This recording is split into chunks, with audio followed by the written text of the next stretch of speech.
नमस्ते, मैं गायत्री तब जीटी एस्ट्रोलॉजी में आप सबका स्वागत करती हूँ। देखिए, आज हम आप वास्तु के बारे में बताएँ कि झंडा घर के किस कोने में लगाना चाहिए, लेकिन उसको लगाने से पहले हमको घर की दिशा के बारे में पता होना चाहिए। तो देखिए, हम आपको दिखा रहे हैं यहाँ पे हमने एक ये बना रही है, समझ लीजिए आपका हाउस है और इसको हमने 4 भागों में डिवाइड कर रखा है ना? ये देखिए यहाँ पे हमने दिशा भी लिख रखी है। जब आप जहाँ से सूर्य निकलता है वो पूर्व दिशा कहलाती है, उसके जस्ट सामने वाली दिशा पश्चिम दिशा कहलाती है, जहाँ पे सूर्य डूब जाता है।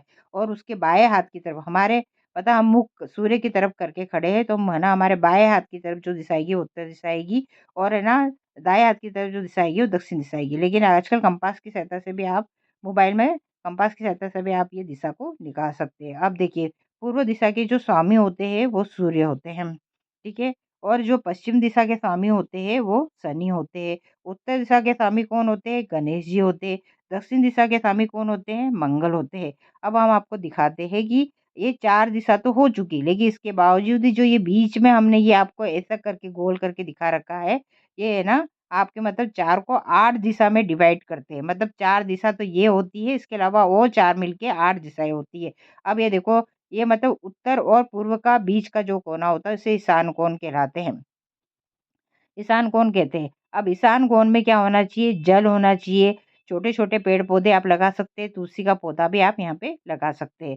अब ये देखिए, आपका मतलब बोलते हैं ना पूर्व और दक्षिण का जो कोना होता है उसे हम आग्नेय कोण कहते हैं।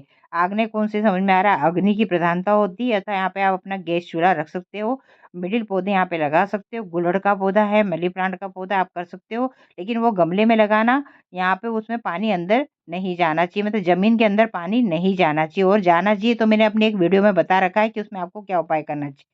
अब देखो दूसरा, ये है आपका नेतृत्व कोण। दक्षिण और पश्चिम के जो बीच का कोना होता है उसे नेतृत्व कोण कहते हैं, है ना? नैऋत्य कोण भी कहते हैं। अब ये देखिए नैऋत्य कोण क्या होता है?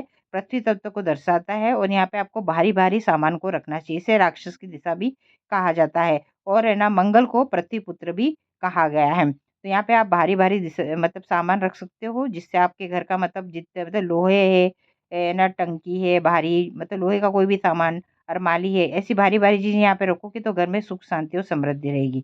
अब ये देखो, यहाँ पर है आपका मतलब उत्तर और पश्चिम के बीच का कोना, इसे वायव्य कोण कहते हैं, है ना? यहाँ पे वायु की प्रधानता होती है, इसे वायव्य कोण कहा जाता है। अब यहाँ पे देखो, ये जगह हमें साफ-सुथरी और खाली रखनी चाहिए। ऐसा सामान रखना चाहिए जो हमें बेचना होता है, वो सामान अधिकतर हमें वायव्य कोण में रखना चाहिए। अगर आपके बच्चों की मतलब जिनकी शादी नहीं हुई है, उनका बेड भी आपको वायव्य कोण के अंदर रखना चाहिए। और दूसरी बात, इधर है ना मतलब आप इधर क्वेश्चन पूछा गया है कि झंडा हमें घर के किस कोने में लगाना चाहिए?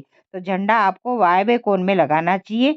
यहाँ पे बजरंगबली का झंडा लगा सकते हो, इन्हें पवन पुत्र हनुमान भी कहा जा सकता है। लेकिन अगर किसी कारणवश आपकी दक्षिण दिशा की तरफ गेट है, तो अगर दक्षिण दिशा आपकी नीचे हो रही है, क्योंकि गेट नीचे हो गया और आपकी बिल्डिंग ऊँची हो गई, तो आपको दक्षिण दिशा को ऊँचा करने के लिए भी आप एक लंबा-सा झंडा यहाँ पे भी दक्षिण दिशा में भी लगा सकते हैं। तो ये दोनों दिशा आपकी झंडा लगाने के लिए बिल्कुल अच्छी हैं। अब यहाँ पे देखिए ये ब्रह्म स्थल है बीच का, जो आप अपने सेंटर का जो भाग लोगे वो ब्रह्म स्थल कहलाएगा। मतलब घर का जो सेंटर होगा वो ब्रह्म स्थल कहलाएगा, उसे आकाश तत्व कहते हैं, ब्रह्मा जी का स्थान कहा जाता है, इसे खाली रखना चाहिए। यहाँ पर आप एक तुलसी का पौधा लगा सकते हैं। धन्यवाद।